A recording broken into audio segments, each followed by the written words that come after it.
मित्रांनो, community post MCQ सिरीजच्या नवीन एपिसोडमध्ये तुमचं पुन्हा एकदा स्वागत आहे. यापूर्वी जे आपण MCQ अपलोड केले होते त्यांचे आन्सर्स बघणार आहोत. यामध्ये पहिला प्रश्न होता, reduction in particle size increases the drug absorption because it. तर जेव्हा आपण ड्रग सबस्टन्स आहे त्यांचं पार्टिकल साईज जी रिड्यूस करतो तेव्हा ड्रगचं ॲब्झॉर्प्शन वाढतं. तर असं कशामुळं होतं? तर याचं करेक्ट आन्सर आहे increase in effective surface area. तर लक्षात घ्या, जेव्हा आपण ड्रग सबस्टन्सचं पार्टिकल साईज रिड्यूस करतो, त्याला स्मॉल पार्टिकलमध्ये कन्वर्ट करतो, तेव्हा ॲब्झॉर्प्शन वाढतं, कारण increase in effective surface area. म्हणूनच आपण nano technology, particle size reduction ह्या गोष्टी वापरत असतो. तर कसं, एक थोडक्यात मी एक्झाम्पल द्यायचा प्रयत्न करतो. समजा हा सरफेस एरिया आहे, इथं तुमचा ड्रग ॲब्झॉर्ब होणार आहे आणि तुमचा पार्टिकल साईज मोठा आहे एवढा, तर तो फक्त एवढाच सरफेस एरिया ॲक्वायर्ड करतो आहे. आणि हाच ड्रग सबस्टन्स जेव्हा तुम्ही स्मॉल पार्टिकल साईजमध्ये कन्वर्ट करता तेव्हा तो जास्तीत जास्त सरफेस एरिया ॲक्वायर्ड करू शकतो. जास्तीत जास्त म्हणजे स्मॉल पार्टिकलमध्ये कन्वर्ट केल्यामुळं जास्त सरफेस तो ॲक्वायर्ड करतो आहे. जिथं ड्रग ॲब्झॉर्ब होणार आहे तिथला इफेक्टिव्ह सरफेस एरिया वाढला आहे, जास्त सरफेस तो ॲक्वायर्ड करतो आहे. त्यामुळं smaller the particle size greater will be the effective surface area. जेव्हा ड्रगचा स्मॉलर पार्टिकलमध्ये कन्वर्ट करता तेव्हा इफेक्टिव्ह सरफेस एरिया इन्क्रीज होतो, त्यामुळे त्यांचं ॲब्झॉर्प्शन वाढतं. आता त्यानंतर पुढचा क्वेश्चन पाहूया आपण. पुढचा क्वेश्चन आहे, ए laser dose is required if drug is given by. म्हणजे डोस केव्हा कमी लागू शकतो? तर इथं खाली जे रूट दिलेले आहेत त्यापैकी कुठल्या रूटनं दिल्यावर कमीत कमी डोस लागू शकतो? तर याचा करेक्ट आन्सर आहे इंट्राव्हिनस रूट, IV रूट. तर IV रूटनं दिल्यावरती डोस कमी लागतो, कारण IV रूटमध्ये डिरेक्टली ते ब्लड स्ट्रीममध्ये जात असतं. इंट्राव्हिनस रूटनं दिल्यावर ते डायरेक्ट ब्लड स्ट्रीममध्ये जातं.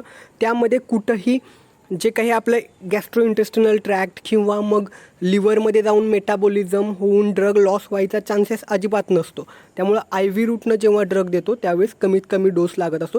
100% बायो अवेलेबिलिटी असते IV रूटने. त्यामुळं IV रूटने, इंट्राव्हिनस रूटने जेव्हा ड्रग देतो तेव्हा तो कमी लागतो. बाकी ओरल रूटने देतात तेव्हा त्याचं मेटाबॉलिझम फर्स्ट पास इफेक्ट असतो, त्यामुळे ड्रगचा लॉस होत असतो. त्यानंतर पुढचा क्वेश्चन आपण बघूया. The policy to avoid tolerance development is. म्हणजे इथं क्वेश्चन काय आहे, आपला जो ड्रग सबस्टन्स आहे त्याला टॉलरन्स क्रिएट होऊ नये, हळूहळू त्याचा इफेक्ट कमी होऊ नये. डोस जो आहे तेवढा दिल्यावरती इफेक्ट हळूहळू कमी होतो, टॉलरन्स क्रिएट होतो. तर असा टॉलरन्स क्रिएट होऊ नये म्हणून काय केलं जाऊ शकतं? तर इनिशियली कमी डोस दिला जातो आणि प्रोलॉंग ॲडमिनिस्ट्रेशनसुद्धा कमी केलं जातं त्याचं. तर ह्या दोन गोष्टी केल्यामुळे टॉलरन्स कमी होतो, म्हणून याचं करेक्ट आन्सर असणार आहे बोथ A and B. त्यानंतर पुढचा क्वेश्चन आपण पाहूया. Drug have to be given cautiously to female. तर लेडीज, फिमेल ज्या आहेत त्यांच्यामध्ये जे काही ड्रग आहे ते म्हणजे नीट आपण काळजीपूर्वक दिलं जातं का? तर कोणतेही रिझन आहेत ज्यामुळे फिमेलमध्ये ड्रग सबस्टन्स देत असताना काळजीपूर्वक द्यावे लागतात का? तर याचं करेक्ट आन्सर बघा, प्रेग्नेन्सी मध्ये काही मेडिसिन दिले जात नाहीत का? तर टेरॅटोजेनिसिटी इफेक्ट होऊ नये म्हणून. म्हणजे जर प्रेग्नेन्सीमध्ये काही मेडिसिन दिल्या गेल्या तर जन्माला येणाऱ्या मुलामध्ये काही प्रॉब्लेम येऊ शकतात. त्याला टेरॅटोजेनिक इफेक्ट असं म्हटलं जातं. थॅलेडोमाइड हा जो ड्रग सबस्टन्स आहे त्या केसमध्ये पहिल्यांदा असं आढळून आलं की टेरॅटोजेनिक इफेक्ट होतो. तर म्हणून प्रेग्नेन्सी हे एक रिझन आहे. त्याशिवाय लॅक्टेशन, ज्या फिमेल आहेत त्या प्रेग्नेन्सीनंतर मुलाला जेव्हा ब्रेस्ट फिडिंग करतात, लॅक्टेशन जे असतं त्यांच्यामध्ये, त्यामुळं देखील ड्रग देताना विचार करावा लागतं. मेन्स्ट्रुएशन, त्यांच्यामध्ये मेन्स्ट्रुअल सायकल असते, त्यामुळं पण हार्मोनल चेंजेस असतात. त्यामुळे हे जे तिन्ही रिझन आहेत त्यामुळं फिमेलमध्ये मेडिसिन देत असताना काळजीपूर्वक द्यावे लागतात. त्यामुळे याचं करेक्ट आन्सर असणार आहे ऑल द अबाव. त्यानंतर पुढचा क्वेश्चन आपण बघूया. Posology is a branch of pharmacy which deals with. Posology he फार्मसीची branch आहे, ती कशासोबत डील करते? तर लक्षात ठेवा, पोसोलॉजी आहे ती डोसशी रिलेटेड आहे. म्हणजे लक्षात घ्या, लहान मुलं अर्थात पेडियाट्रिक आणि जे वयोवृद्ध असतात ते जेरियाट्रिक. तर यांच्यामध्ये त्यांच्या वयानुसार आणि त्यांच्यामधले बऱ्याच गोष्टी आहेत. मेटाबॉलिक फॅक्टर आहे, त्यांचं सरफेस बॉडी एरिया जो आहे तो, आणि वयानुसार बरेच रिझन आहेत. त्यामुळे त्यांना डोस आहे तो कमी जास्त असतो त्यांच्यामध्ये. म्हणजे लहान मुलांमध्ये, वयोवृद्धांमध्ये देखील डोस कमी असतो. अडल्टपेक्षा त्यांचा डोस हा कमी असतो. मग हा जो डोसचा स्टडी असतो, म्हणजे वयानुसार, बॉडी सरफेस एरियानुसार किती डोस दिला पाहिजे, तर हा सगळा स्टडी पोसोलॉजीमध्ये केला जातो. तर ही जी पोसोलॉजी आहे ते डोसची रिलेटेड आहे ब्रँच. त्यानंतर पुढचा क्वेश्चन बघूया. The part of prescription called as subscription content. म्हणजे प्रिस्क्रिप्शन जे आहे त्याचा जो सबस्क्रिप्शन म्हणून पार्ट आहे तर त्यामध्ये कोणत्या गोष्टी असतात. तर लक्षात घ्या, सबस्क्रिप्शन हा जो पार्ट आहे प्रिस्क्रिप्शनचा त्यामध्ये डायरेक्शन टू द फार्मसिस्ट असतात. ओके, त्यानंतर पुढचा क्वेश्चन बघूया आपण. The last item return in inscription is. तर इन्स्क्रिप्शनमध्ये लास्टला आयटम जो लिहिला असतो तो कोणता असतो, तर तो असतो व्हेइकल डायल्युएंट. त्यानंतर पुढचा क्वेश्चन पाहूया. The part of prescription called as inscription content. तर प्रिस्क्रिप्शनमध्ये इन्स्क्रिप्शन हा जो काही पार्ट असतो त्यामध्ये कुठल्या गोष्टी असतात, तर त्यामध्ये name and quantity of ingredient असतात. त्यानंतर पुढचा क्वेश्चन आहे. The abbreviation of Latin term RX. जे काही RX टर्म आहे प्रिस्क्रिप्शनमध्ये RX, तर त्याला सुपरस्क्रिप्शन म्हणतात. तर त्याचा मिनिंग काय होतो, ती लॅटिन टर्म आहे तर त्याचा मिनिंग होतो यू टेक यू असा त्याचा मिनिंग होतो. त्यानंतर पुढचा क्वेश्चन पाहूया. In the day of mythology the symbol RX was considered as a prayer to.